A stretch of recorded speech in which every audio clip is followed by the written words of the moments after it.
अब आइए आगे हम श्रवण करते हैं श्रीमद् भगवद गीता यथारूप भूमिका मंगलाचरण भाग 5। भगवद गीता में यह भी बताया गया है कि निर्विशेष ब्रह्म की पूर्ण परम पुरुष के अधीन है। ब्राह्मणों की प्रतिष्ठाम ब्रह्म सूत्र में ब्रह्म की विशद व्याख्या सूर्य की किरणों के रूप में की गई है। निर्विशेष ब्रह्म भगवान का प्रभामय किरण समूह है। निर्विशेष ब्रह्म पूर्ण ब्रह्म की अपूर्ण अनुभूति है और इसी तरह परमात्मा की धारणा भी है। 15वें अध्याय में यह देखेंगे कि भगवान पुरुषोत्तम इन दोनों निर्विशेष ब्रह्म तथा परमात्मा की आंशिक अनुभूति से बढ़कर भगवान को सच्चिदानंद विग्रह कहा जाता है। ब्रह्म संहिता का शुभारंभ इस प्रकार से होता है। ईश्वर परमः कृष्णः सच्चिदानंद विग्रह अनादिरादिर गोविंद सर्व कारण कारणम गोविंदया कृष्ण सभी कारणों के कारण है, वे ही आदि कारण है और सच्चित तथा आनंद के रूप है। निर्विशेष ब्रह्म उनके सत शाश्वत स्वरूप की अनुभूति है। परमात्मा सत चित शाश्वत ज्ञान की अनुभूति है, परंतु भगवान कृष्ण समस्त दिव्य स्वरूपों की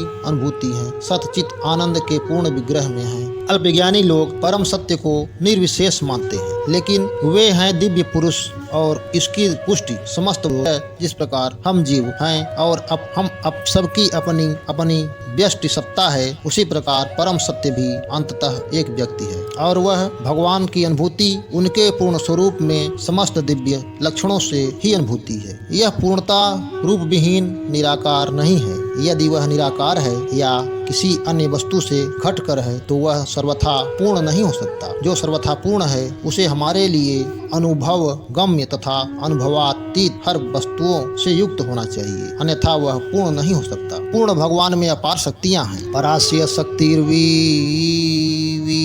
श्रूयते। कृष्ण किस प्रकार अपनी विभिन्न शक्तियों द्वारा कार्यशील है, इसकी भी व्याख्या भगवद गीता में हुई है। यह दृश्य जगत या भौतिक जगत जिसमें हम रह रहे हैं, यह भी स्वयं में पूर्ण है, क्योंकि जिन 24 तत्वों में से यह नश्वर ब्रह्मांड निर्मित है, वे सांख्य दर्शन के अनुसार इस ब्रह्मांड के पालक तथा धारण के लिए अपेक्षित संस्थाओं से पूर्णतया समन्वित है। इनमें न तो कोई विजातीय तत्व है, न ही किसी की आवश्यकता है। इस सृष्टि का अपना निजी नियत काल है, जिसका निर्धारण परमेश्वर की शक्ति द्वारा हुआ है और जब यह कारण पूर्ण हो जाता है तो उस पूर्ण की पूर्ण व्यवस्था से इस क्षणभंगुर सृष्टि का विनाश हो जाता है। क्षुद्र जीवों के लिए यह सुविधा प्राप्त है कि पूर्ण की अनुभूति करें। सभी प्रकार की अपूर्णताओं का अनुभव पूर्ण विषयक ज्ञान की अपूर्णता के कारण है। इस प्रकार भगवद गीता में वैदिक विद्या का पूर्ण ज्ञान पाया जाता है। सारा वैदिक ज्ञान अमोघ अच्युत और हिंदू इस ज्ञान को पूर्ण तथा अमोघ मानते हैं। उदाहरणार्थ गोबर पशुमल है और स्मृति या वैदिक आदेश के अनुसार यदि कोई पशुमल का स्पर्श करता है तो उसे शुद्ध होने के लिए स्नान करना पड़ता है, लेकिन वैदिक शास्त्रों में गोबर को पवित्र करने वाला माना गया है। इसे विरोधाभास कहा जा सकता है, लेकिन यह मान्य है क्योंकि यह वैदिक आदेश है और इसमें संदेह नहीं है कि इसे स्वीकार करने पर किसी प्रकार की त्रुटि नहीं होगी। अब तो आधुनिक विज्ञान द्वारा यह सिद्ध किया जा चुका है कि गाय के गोबर में समस्त कीटाणुनाशक गुण पाए जाते हैं। अतएव वैदिक ज्ञान पूर्ण है, क्योंकि यह समस्त संशयों